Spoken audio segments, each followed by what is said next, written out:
Robert, thank you so much for joining me today on the Financial Planner Live podcast. How are you? Yeah, very well, thank you, Sam. Excellent. Good. Did you have a nice weekend? Yeah, hectic. Little boys sort of playing football, so always busy. Top man. So very, very busy then. Good man. Excellent. Well, listen, thank you so much for joining me today on the podcast. You know, this is a careers-based podcast. It's a great way for anybody that's interested in getting into the profession to find out what it's like, warts and all, from those that actually have worked or are working within the profession.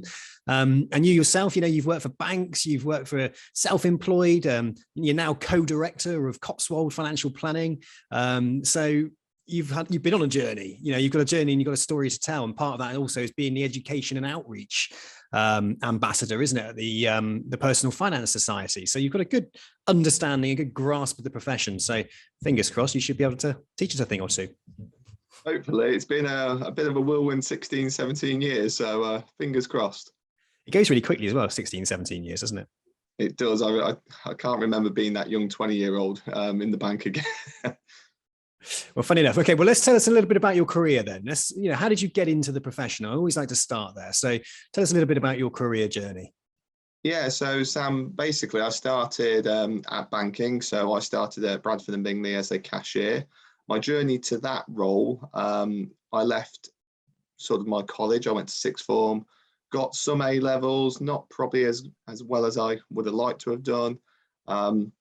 Sort of fell out with education at that point. And then for the year and a half between getting that job and going into the bank and sort of A levels, I really struggled to find a path. And I did a bit of warehousing, did a bit of sales at cash generators, so buying and selling secondhand items. And I actually failed a telephone interview with NatWest at the time. They asked me how many £20 were in 380. And I must have stumbled and said the wrong answer. And I always remember that day and think, wow, how did I get to where I got to now? And it was a chance advert I saw when I walked past the Bradford and Bingley branch when I worked in the Neaton, and they were asking for cashiers. So I walked in there in my, I think it's a bright yellow and blue checked shirt, cash generators, handed my CV into who would be sort of my mentor going through my career, Jane. I never thought they would come back to me. I just took a chance, took my CV in, and then thankfully they give me a call. I had a couple of interviews, got to do a bit of a role play on the counter with them, and I loved it. And I absolutely look back to that day, and I think thankfully that woman, Jane, who I still keep in touch with over my career, took a chance on me, and I got into banking. And from there, sort of worked with some great people at Legal and General who had the partnership with Bradford and Bingley at that time. I managed to get offered sort of like an academy at the time, a route into financial planning. I'd done my mortgage qualifications with the bank, and they offered me a chance to go and basically spend 6 months in a hotel and get all your financial qualifications and then become a financial advisor. Although my timing probably wasn't great, Sam, because it was 2008 and there was a thing called the financial crisis going on. And my colleagues at Legal and General at the time must have thought it was brilliant to send me back to Bradford and Bingley the same weekend that Santander had to take them over because Bradford and Bingley were obviously in financial issues themselves. So yeah. I do remember that time being very thankful for the opportunity, but also a bit daunted at 22, having to walk into a branch in the middle of mass panic in the financial crisis. So yeah, it was a great start, very fast start, and I did a lot in that 2.5 years. But it also made me think, wow, I'm 22 and let's go. Let's see what happens from here. Okay, so then, okay, brilliant. Yeah, because funny enough, you say about working in like a cash, it was like a cash converters, was it? Yes, it was like a cash converters called cash generators. And it was the age old, you needed sales experience. But at the time, I was 18, 19. Yeah. I had no sales experience, but every job I went for at that particular time, they kept saying the same old, oh, you need some sales experience. So thankfully, cash generators took a chance and said, do you want to come and work for us? It wasn't a particularly well-paid job. It wasn't a particularly enjoyable job for me, but I knew it was going to give me the, hopefully, sales experience on that CV to then propel me forward. And as I say, thankfully, Jane took a chance on me at the time and got me to have these interviews. Yeah, so when I very first got into recruitment, and it was exactly the time of the credit crunch, I used to work with RBS, NatWest, Chelsea Building Society, and I used to fill a lot of roles that were cashier and personal banking, and then mortgage roles, and then moved into financial planning positions. That was my sort of how I cut my teeth in recruitment. And we used to send people to the banks that had the experience of working within shops, but had a more sales focus. So some of them, the ones that we used to find were really, really transferable into the bank, especially into like the personal banking type roles, were people that worked in travel agents, or people that worked in, Phones for You and Car Phone Warehouse, because of that kind of client facing, target based environment. Because let's face it, the banks were, they were target based. You had to sell a certain amount of credit cards and loans and all that kind of stuff. And they transferred really, really well. So I used to just phone up all these phone companies and just headhunt people and say, do you want to go work for a bank? Do you want to go work for a bank? Yeah, and do you know what? Looking back, it probably works for that reason, Sam, because I was obviously people were bringing in their items. We were obviously negotiating what price we wanted to pay for them because we knew we had to sell them for a markup. We had to sell them. And of course, depending on which side of the business you were working, you wanted to obviously buy them in at the best price. So then when you went onto the sales floor, you were going to be able to sell that item at a bit more of an inflated price and hopefully make the company money. And of course, there were bonuses, targets for that. As I say, it wasn't a particularly glamorous role. No. And it's not one I would ever want to go back to. And that's no offense to that sort of industry. Yep. I just knew that was hopefully going to get me the sales experience to go somewhere. At that time, I didn't know it was going to be banking, but I just thought I need that sales experience. And there was a great team around me. And again, we made it work for what it was. So did you do your mortgage qualifications first then? No, so Bradford and Bingley, I pretty much had a good first year at Bradford and Bingley. And I think because I was young, there was a few doubts. And one of the things to appease me was, well, we want you to obviously stay. So why don't you look at the mortgage qualifications? I really got on with the mortgage advisor at the time. So he helped me sort of point me in that direction. And then in my second year, I managed to get all 3 CMAPs pretty quickly. And again, at the time when I qualified, unfortunately, Bradford and Bingley had pulled out of offering their own mortgages, probably a precursor to what was coming in the following year with the credit crunch. So, we talked about management roles, and then at that time, Legal and General sort of was sweeping in with a bit of a headhunt that we've got a partnership with you. Can we take this young chap and potentially interview him for this academy? At that time, I wasn't even driving, so I was quite late into driving. So they told me this job was going to be in Sheffield for 6 months. I was doing my driving test around that time, so it was all panic. But again, I think it was one of those weird and wonderful things where everything sort of just come at the right time. And I remember getting the call for the job on Valentine's Day and telling my girlfriend, who's now my wife, that, I've got this job, but we're now going to spend 6 to 7 months apart. It's fine. Don't worry about it. It will absolutely be fine. Happy Valentine's. 4 or 5 days. Yeah, happy Valentine's Day. For 4 or 5 days a week, I'm going to be up in Barnsley, Sheffield.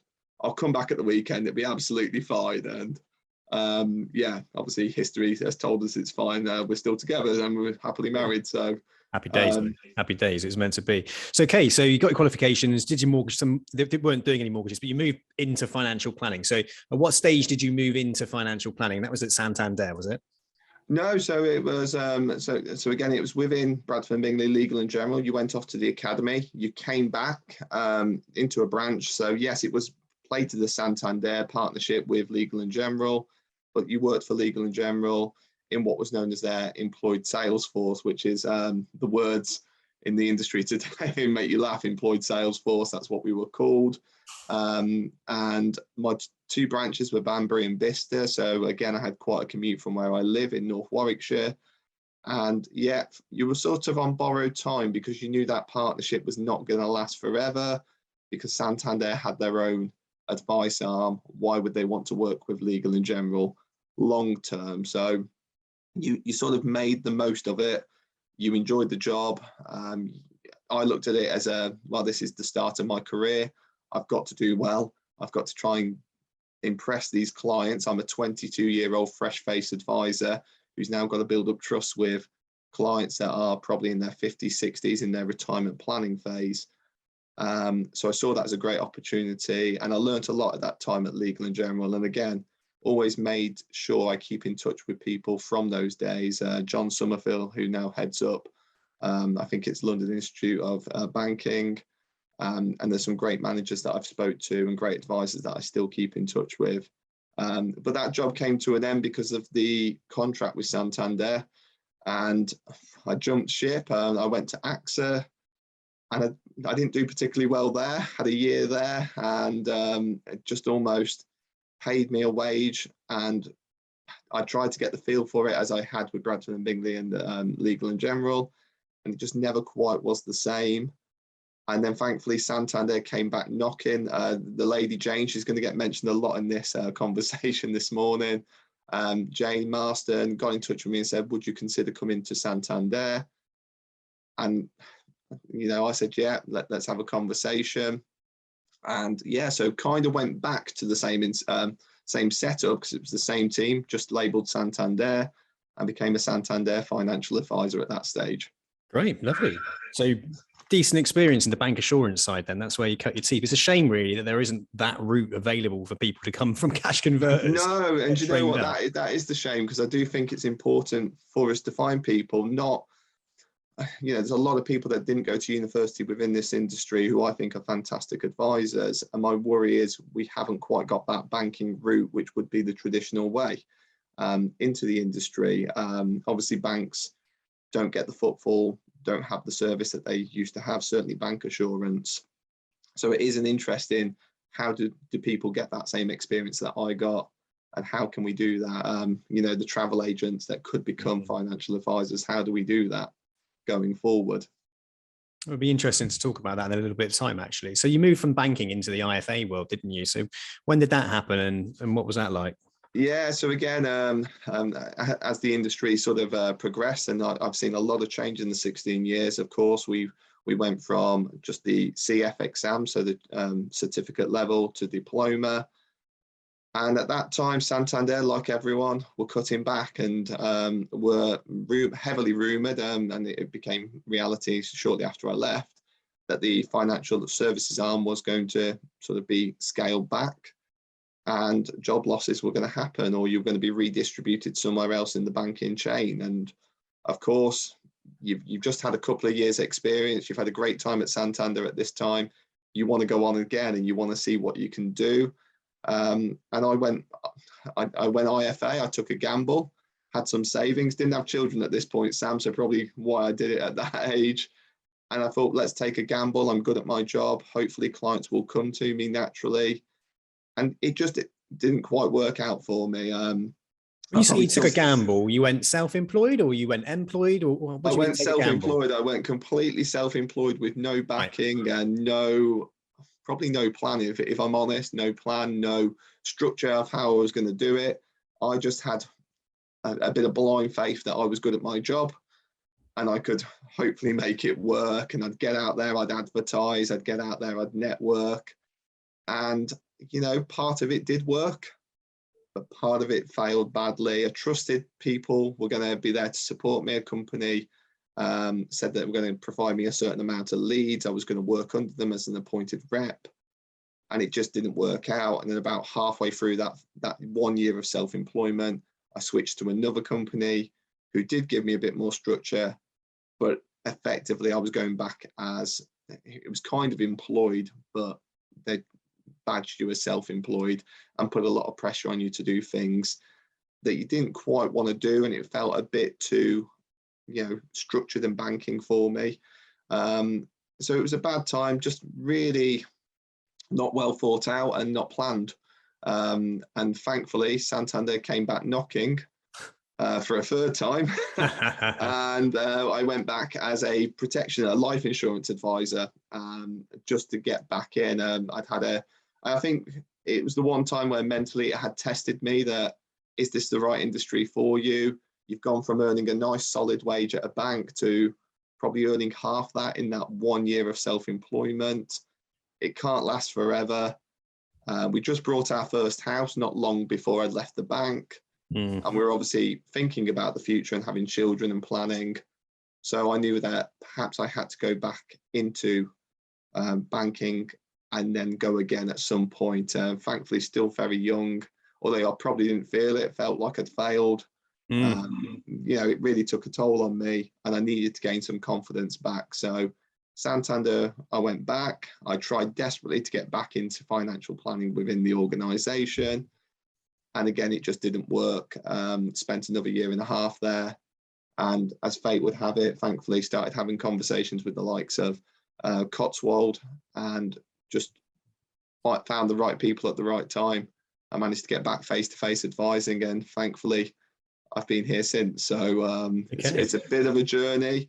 It's probably not too untypical, as crazy as it sounds. It's not too untypical from a lot of young advisors that would have to bounce around. But it is, again, just finding the right home at the right time. So I think let's just go back to then when you went self-employed, because we're in a sort of point and in a situation where I get people come to me that say they want to become financial planners and they don't have any experience. Perhaps they've done the qualifications without any experience, but the opportunities that are getting presented to them are all self-employed.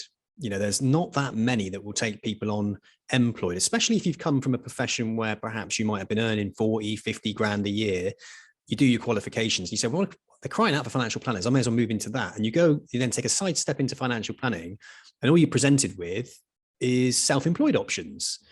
Now, that's not a problem if you have a good network and you're very, very confident and you know what you're doing. But you did financial planning, albeit in a bank. You thought you had that sort of self-confidence that you could go and do it on your own, but you came up against some serious challenges. So now would be a good time just to talk about, what do you think those challenges that people should be prepared for if they're going to move into a self-employed role? What things should people be aware of? What kind of due diligence should they do before they actually go self-employed? Yeah, and I think the one thing I didn't do, Sam, was realise that it was going to be hard work. It was going to be hard work. I'd had everything handed to me on a plate from a banking environment.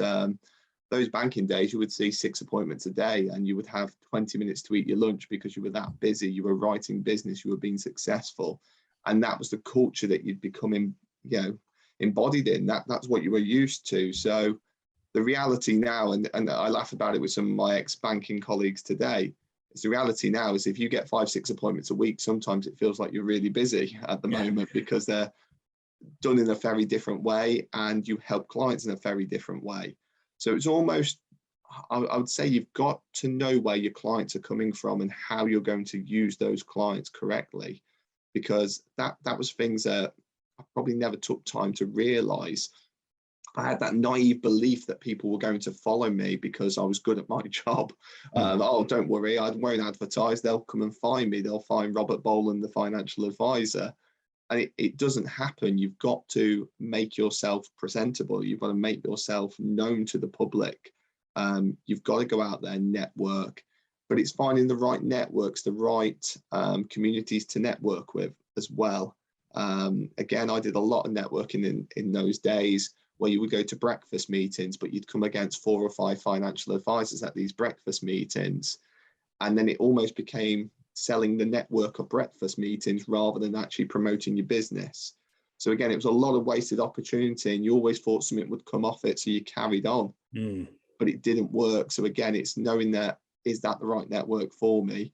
And if it's not, chopping it and moving somewhere else that's going to get you that business. And not being afraid to speak to people. I think I was, again, a little bit naive that, I didn't need to go out and speak to people. I didn't need to go and mix with people and sort of self-promote myself. I think you've got to do that. This is an industry where we almost have to show off a little bit of our knowledge and what we can bring to a client. So I would say those are the key tips. Just know where those clients are coming on, and almost not trust when someone says they're going to give you 4 or 5 leads a week.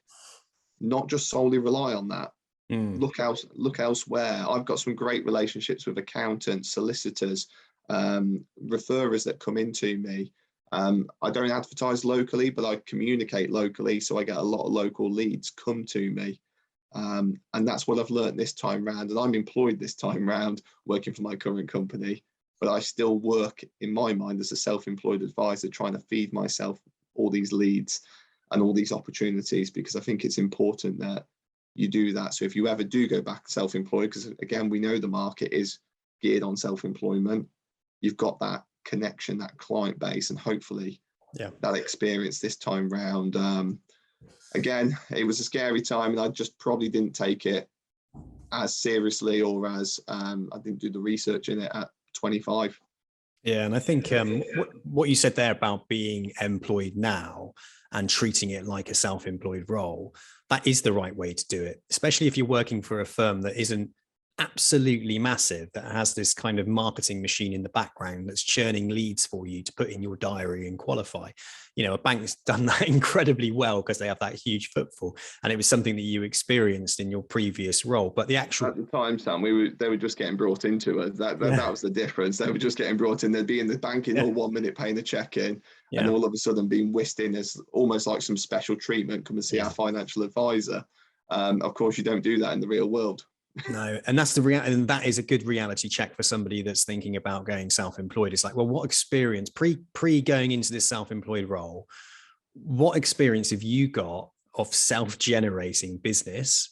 Where are you going to get business from? Because I always say to people, like, you need to be thinking, even if someone says they're going to be providing you with some leads, and even if you're employed working for a firm, that doesn't mean they're going to be providing you with leads. Employment doesn't instantly mean they've got a client bank for you to work with. You know, there might be 30%, 25%, 30% of firms out there that have got an existing client bank for you to work with, where you can service that existing client bank. Most firms require you as a financial planner to go out and write business and find business and promote yourself. And as you said, you've got to be your own favorite person, haven't you? You've got to be out there championing yourself with the right people. And I think if you're not capable of doing that, and if you're putting down your business plan on paper and you can't make a 3, 6, 9, 12-month business plan of where you yourself will self-generate business, and you're going to fall on your ass. You know, otherwise perhaps you might be expecting a little bit too much from the employer that you're actually going in with. And that's the kind of one of the struggles that can happen, I think, is that we're seeing people that are just not thinking enough about what they have to do themselves to become a successful financial planner and look at their current networks. You mentioned like accountants, solicitors, and previous to that, you were working with like the breakfast clubs. I've seen all that breakfast club stuff. I've been into a few. For me, it's just absolutely what you just said, promoting the network. You know, and passing it's around. a very expensive breakfast. I always use. I probably refer to it now. So again, they work for some people. I understand that some industries, I can see how it can work for them. But maybe as a financial planner, paying £12 for a breakfast and having a 40-second slot to promote your business, is that really going to get you enough leads to generate from there? And probably not, because they probably already have financial advisors. They probably already know who they're going to refer to. And they've probably already got some incentive package with their advisors as well. So again, I was foolish, and then probably just thinking, oh, I can make this work. I can become the favorite advisor for all these guys. The reality is, if you're seeing them once every 2 weeks and getting 40 seconds, no, I don't think that's the right way to go about it. For me, when I started with Cotswold, one of the key things I wanted to do was go and set up some relationships. And I knew an accountancy practice. I knew a couple of guys that worked there. I actually referred one of my ex-colleagues to a job there as well. So had that relationship, and we just went in and met Neil, the director there, and said, look, we want to work with you. We want to obviously reward you if leads come from here. And we feel we can add all this financial planning practice for you. Do you think you can give us a shot? And it was just a case of making sure you're in front of that director, telling him about how good your business and how good you are as an individual, and how that can benefit his clients, and vice versa. If we have any accountancy referrals, we'll pass them to you, because again, you're a local accountant, you're good at what you do. And again, I had 2 colleagues that had just left my previous company that had an accountancy arm that went and set themselves up. So again, Joe and Becky, we have that same agreement with them that we'll refer to you, but if you have people that want to obviously have financial planning, bring them across to us and we'll see how we can help them. And I think that's what you've got to do. I think you've got to find those relationships within. How many in your peer group, how many people do you know that you could genuinely help their clients or their line of business? And I think that's the important thing in this industry. You've got to be not afraid to communicate with these groups, because you need to, as you quite rightly said, self-promote yourself, put yourself in front of people. Find your network, isn't it? Find your niche as well. And you know, you always hear about hammering down on a niche, finding a kind of key area of who you can help. I think being niche is good. I think it helps. It helps you stand out within a marketplace where perhaps a financial planner hasn't ever sort of trod before, you know. I got guys that I speak to that focus on the niche of sports agents, you know, stuff like that. You know, they fully promote themselves within that area, or musicians or YouTubers or tech entrepreneurs.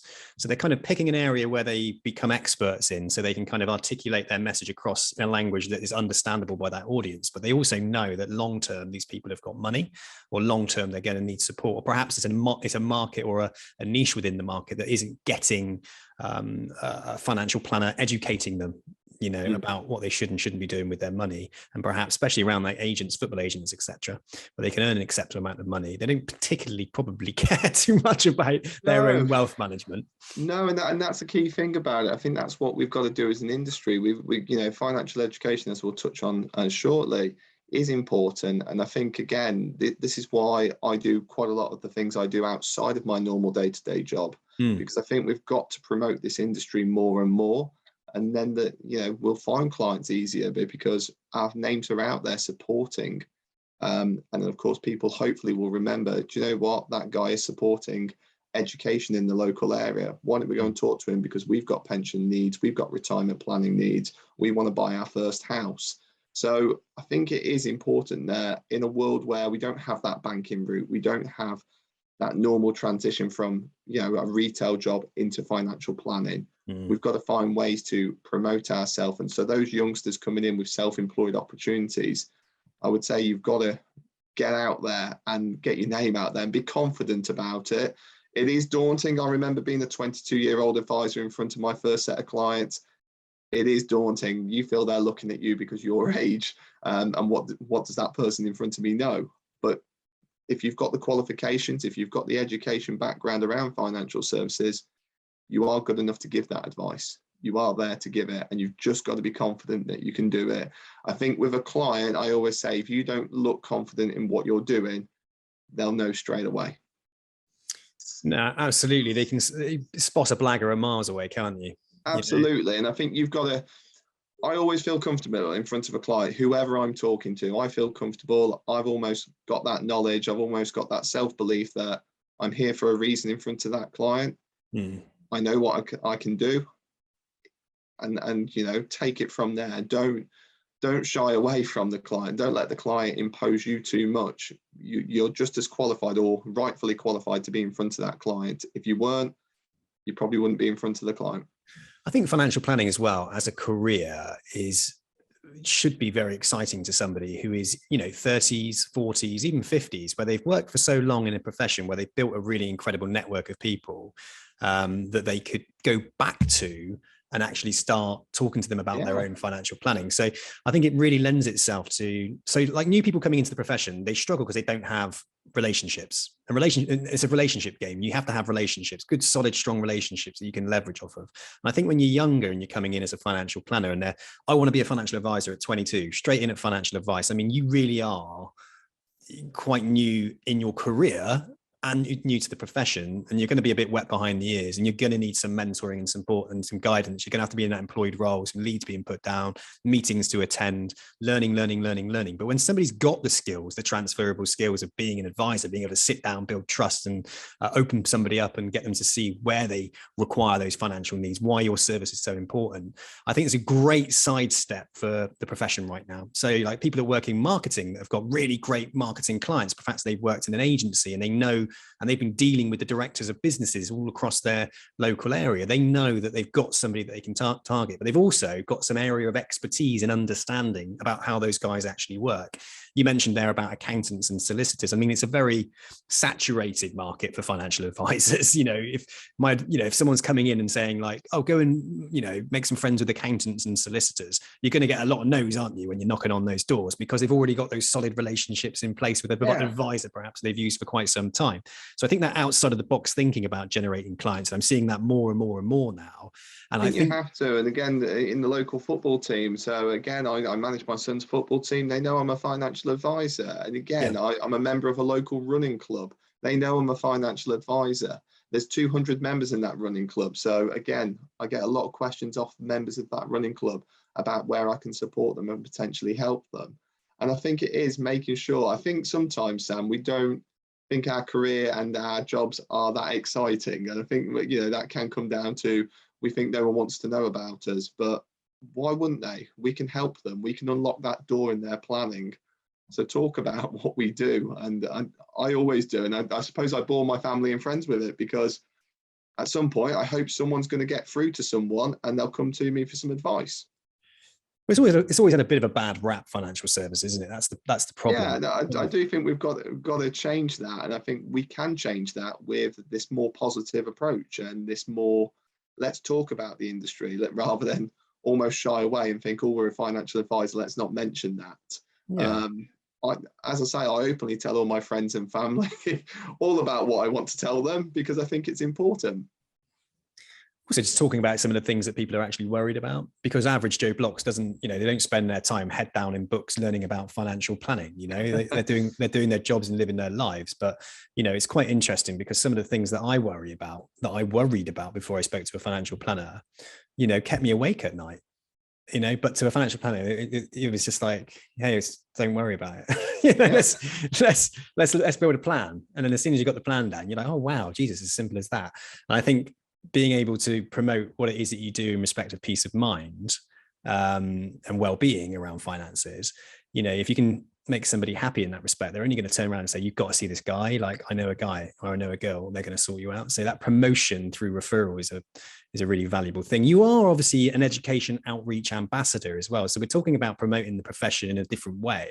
So an education outreach ambassador for the PFS, the Personal Finance Society. Just tell us a little bit about, so if anybody doesn't know who the Personal Finance Society is listening to this podcast, just give us a brief overview of who they are and how you've got involved with them and what you do with them.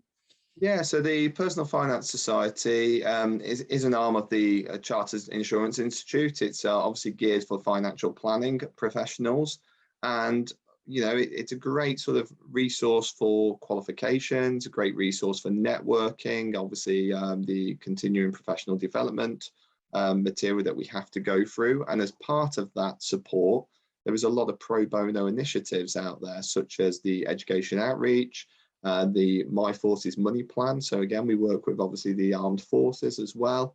But it's a great sort of, as I say, network of professionals that hopefully have got very similar experiences or quite different experiences that you can learn from as well. And again, it was a bit of a chance opportunity that the coordinator at the time in Birmingham, where I attend my meetings, asked me if I'd be interested in the education role. And again, I'd already expressed that I was interested from what I'd heard about some of the things that they were doing on the education side. So instantly I said, yes, I can only see a benefit to doing that. I'll champion it. I'll be the ambassador. I'll talk about it in the regional events. And my role is basically to promote the financial education piece that the PFS deliver across the Birmingham area and, well, nationally now, because again, this virtual world has allowed us to completely go wherever we need to go. I can pick up a school assembly, for example, tomorrow morning if I wanted to. If that school was in Scotland, I haven't got to worry about traveling. We can set it up virtually. So I think it's an exciting project.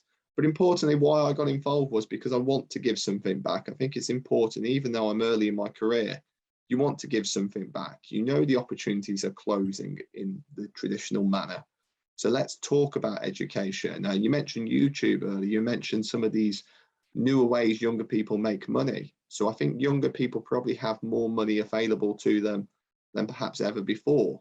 But at the same time, do they know how to use that money? Do they know the complications that money can bring to them and some of the planning aspects they need? And my brother, he's used as an example so many times. My brother will admit that he perhaps didn't realize some of these things when he was 18, 19, because it's just not taught in schools as much as they would like to say it's part of their curriculum. It's not done in the right manner by professionals like ourselves. So that's why I got involved. I feel it's a great opportunity. I've been part of my committee for over 3 years now. And I really do enjoy what I speak about, because I was also awarded Education Champion, Joint Education Champion of the Year at the PFS Awards. I've actually got some great connections with colleges, and they asked me to do careers fairs. They asked me to talk about, talk to their students every now and again about why financial planning might be a good opportunity.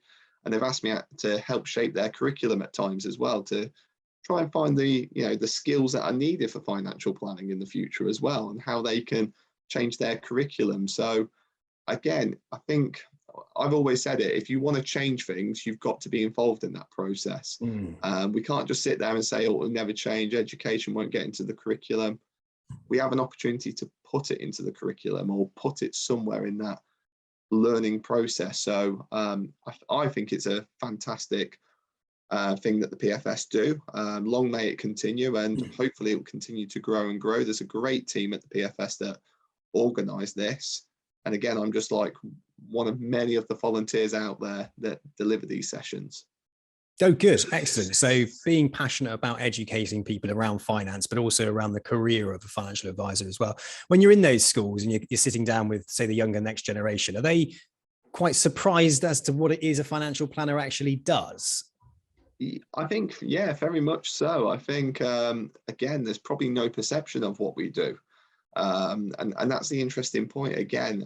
And that's what I alluded to earlier on the conversation.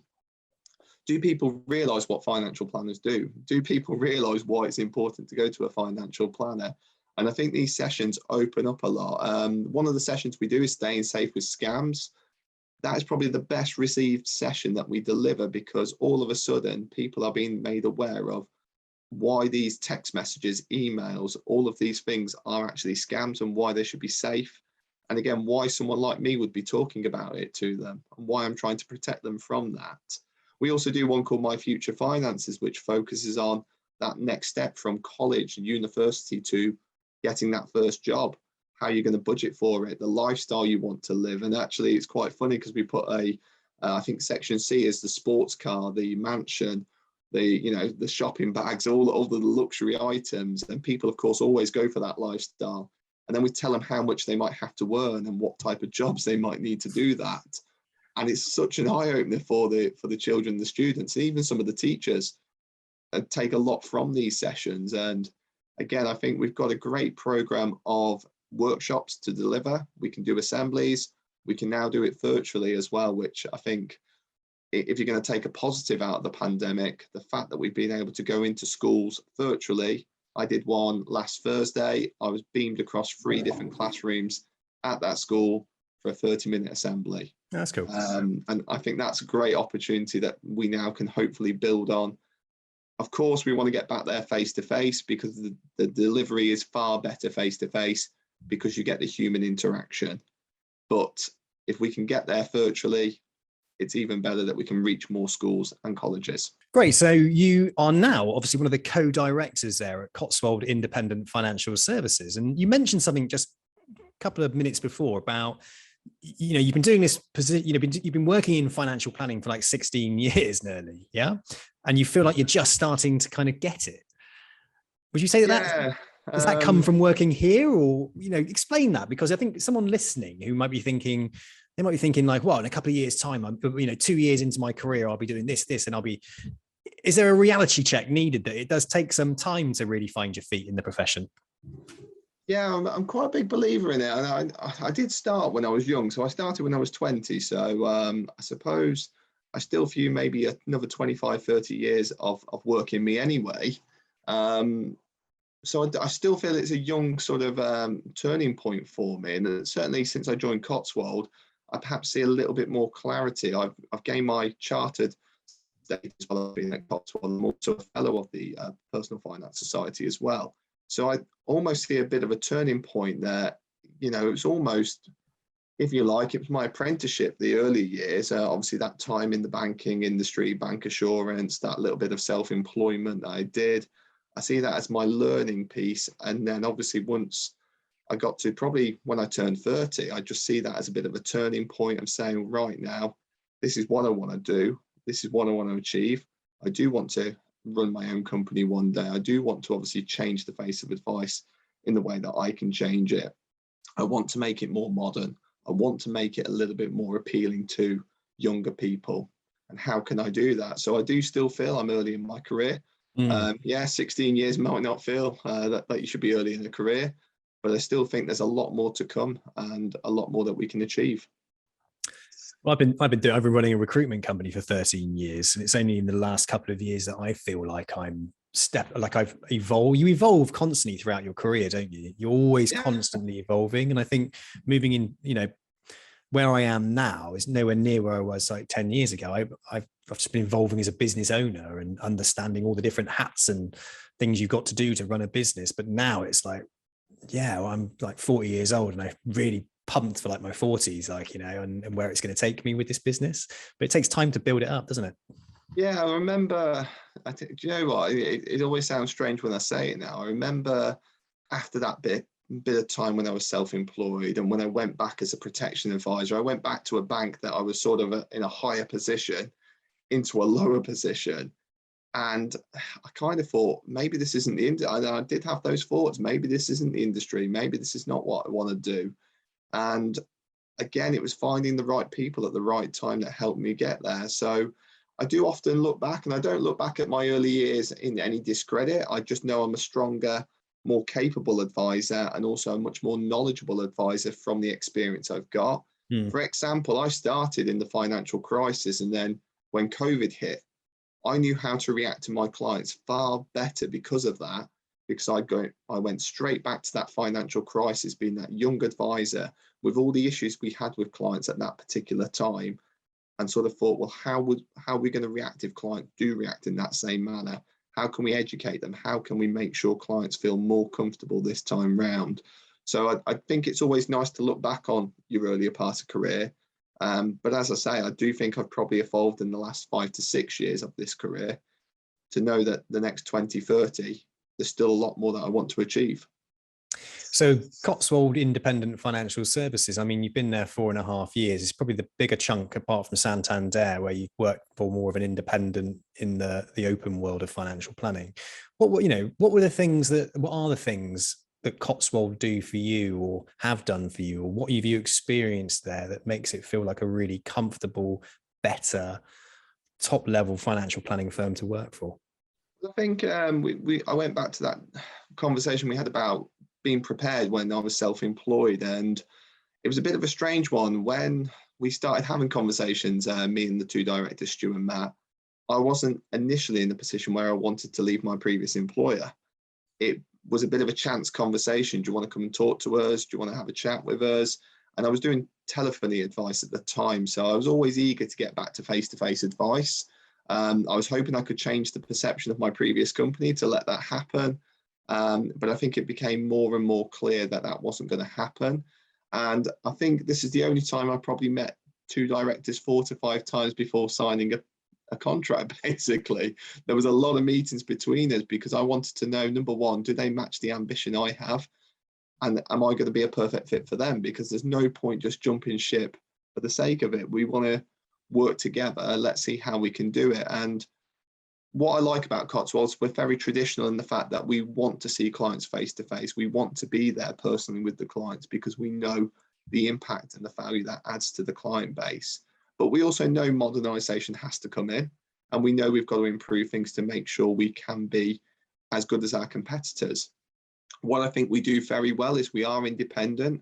We don't get bogged down in any sort of favoritism with any providers, not that any what independent advisors should do, but we are truly focused on that client outcome. And we believe in supporting community projects. Again, my two directors openly let me do that education champion piece. Again, before I became a director late last year, I was just an employee and they let me go and be part of the PFS. They let me go and do that because they know the value it adds to our client bank and the value it adds to me for my personal development. So I think while it's probably took me a while in my early career to find the right place, certainly found the right place. It just probably didn't come from an expectation. I didn't go searching for it, which I think is the nice thing. I didn't go searching for it, but the conversations we had were all the right conversations. I probably, first time I've ever asked two directors for their business plan before I knew I was going to go there, because I wanted to know what their intentions were. And I say that because obviously with the industry we're in, there are, say this in the nicest possible way, there is probably an older age bracket in our industry.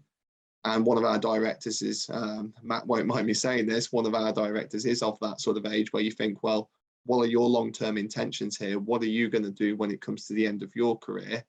Because I want to know that, because is it a case of you plan to sell the company and just move on?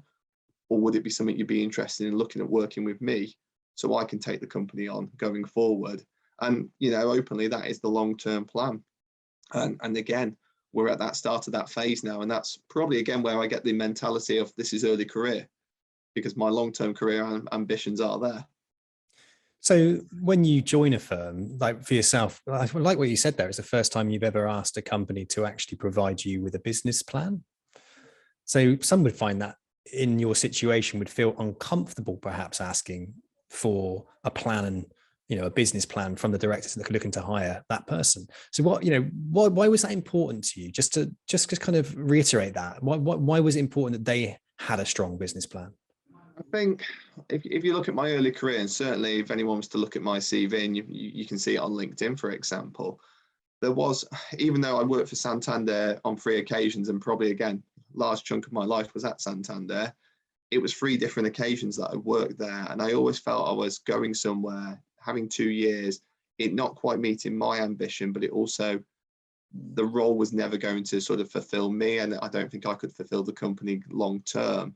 So it was important for me, if I was going to go somewhere, I was going to go back to face-to-face advice. I wanted to become chartered. I felt that was very important from a non-university background. I really wanted to achieve chartered. So I wanted to find the right home that I could do that as well. I also wanted to have some involvement in community projects, because as I pointed out, my directors have always been very open and helpful with that scenario. But there are previous companies that have been a bit objective about that, and they don't want you to go and support it unless there's a business reason to support it. So again, I really wanted to almost go and say to Matt and Stu when I met them, this is what I want to do. This is what I think the value to the business could be. And I want to know sort of what your views are on that. And I want to know what you want to achieve, because if we can all be on the same path, then naturally it's going to work. And, 4.5 years hopefully shows that, because my career path before that had never been beyond 2 and a bit years in one particular point of a career. And it was very important to find the right home, find the right leadership, and also get the trust. And I mentioned earlier, they treat me as almost a self-employed advisor, but with an employed contract. They made no promises about leads. They made no promises about sort of what they wanted me to do. They just openly said, we'd like you to produce your own business. We'd like to see if you can develop any points of contact for us. But they made no promises, no targets, no set boundaries. It was a case of, if you work hard, that's good enough for us. If you produce what you need to produce, naturally, there is a validation. I'm not going to dress that one down. There was a validation. I had to write a certain amount of my salary. But beyond that, it was up to me. It was completely open about what I wanted to achieve. If I wanted to do very well, they'll support it. If I just wanted to hit validation, they would support it. Thankfully, I've never had that conversation the opposite way. But they are bosses that really understand that if they give you that empowerment, they give you that, sense of you're in charge, that you will go and do it.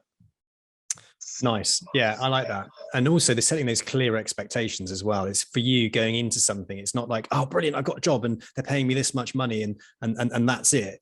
You've got a really clear idea of their expectations and also your expectations, and that they match, and you're not getting tripped up. I mean, you fell foul of that, didn't you, before when you went self-employed, leaving the bank? You had that idea in your head that perhaps a little bit egotistical, we will get there. So our ego sort of, I can do this, no problem at all. No issue whatsoever. And you get sold something by someone, we'll provide this many leads for you. And it's like, well, great, I can always fall back on that. And I'll get 50% of that. So that's okay. It's about the reality of it, reality versus expectation. And I remember 25, Sam, being told that I was going to get 4 to 5 pension referrals per week. And again, probably in the back of my mind, thought, well, I'll just write some family business in the background just in case. And then the reality is these 4 to 5 turned out to be 1 to 2 every month. And it's quite a sting in the tail when you think, wow, I'm paying that particular company a lot of money to be part of their network. And yet the reality is I'm not getting those 4 to 5 leads per week, which were going to write me loads of money. Yeah. So again, when I met with them, it was keen to almost thrash out that detail, almost cut through any of the bull that might be there, almost just to make sure that you're not selling me something that's too ambitious. And I actually went to the office. I went to their offices which is our office now. I probably met the receptionist more times than you would normally meet a traditional receptionist when you're going for a job interview. I met the 2 directors, and we almost, and I know you're a recruiter, Sam, so we almost cut the recruiter out of some of the conversation, because we thought, no, let's really have this conversation face to face. Let's not have anyone sort of be in the middle of the conversation. And again, I always worked with the recruiter on this and said, no, I want to go and meet them. I don't want you to tell me to tell what I want. I want to go and meet them, eyeball them. And, you know, we've always had that in the 4 to 5 years. If there's ever been a conversation, we've always had that same approach where we'll meet face to face. And now working as directors, that's what we do. We work together to try and achieve what we want to achieve.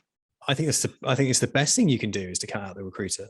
I don't think look, the recruiter is important because they make the inroads, they get you there, Absolutely. They get you in position. But I think sometimes, and again, previous experience, because I think a recruiter got me that role when I was self-employed with, it was a company called Charles Darby at the time. So yeah. And again, the promises that were given, and I just always went back to the recruiter, in the early days. Again, very young, very naive, so I didn't know any different to that. And it sort of taught me a lesson that the recruiter is important because they've got to get you in the door. They've got to get you, they've got to position you, they've got to market you to that employer. But once you're in front of that employer, it's about you. At that time, it's about you, and it's about your expectation, their expectation. So, and very nice recruiter that I worked with. But at that time, I just always openly said to him, I'll feedback what the conversation is to you. Yes, you can go back to them. You can do what you do in the background. But if it is a conversation about, I suppose, the day-to-day things, I want to be having that rather than you having that.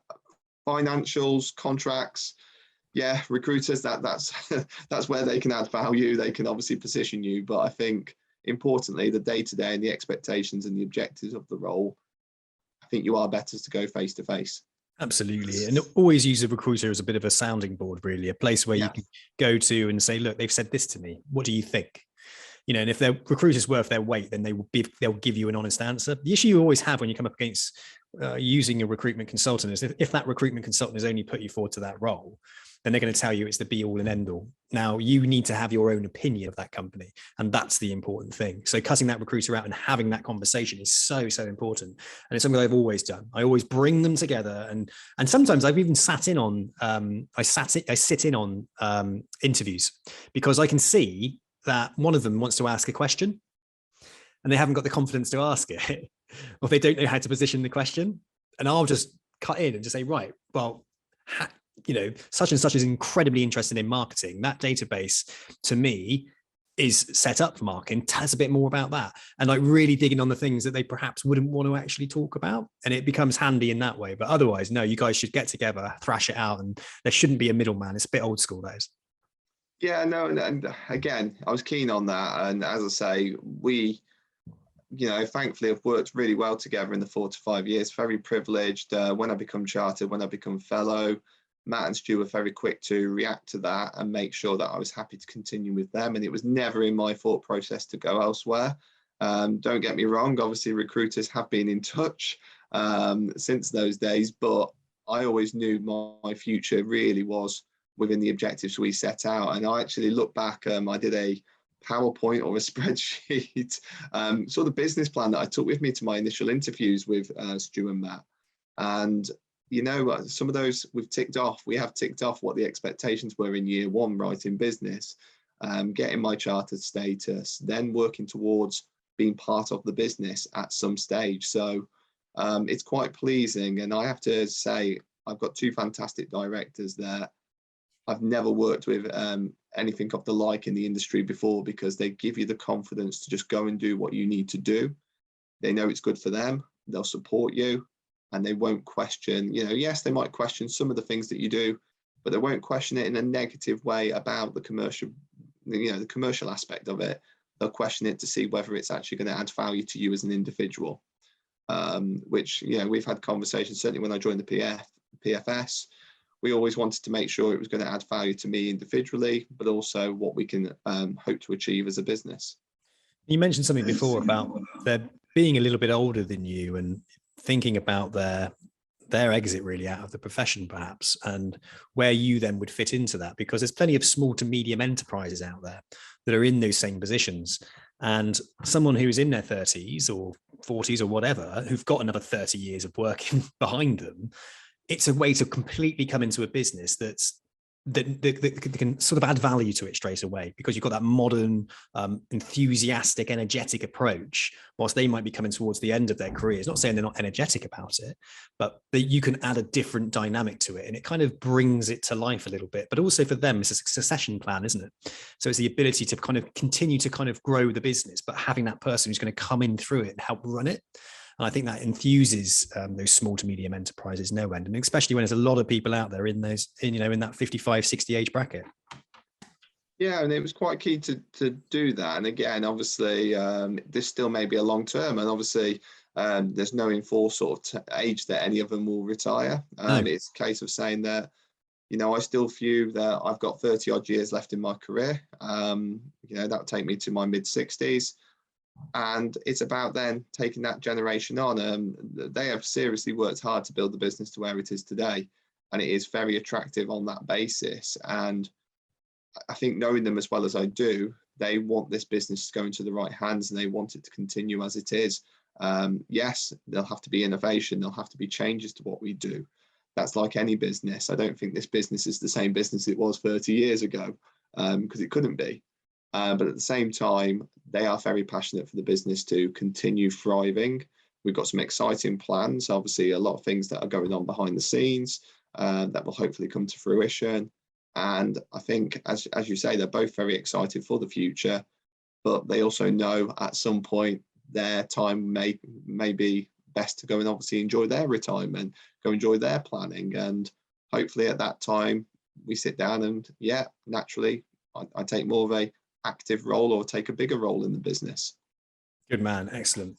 All right. Well, listen, thank you so much for today, coming in, sort of sharing your journey and talking a little bit about your career. It's been really, really informative. What I always like to end on really is what do you think the next sort of couple of years have got in store for you then? Where do you see yourself going?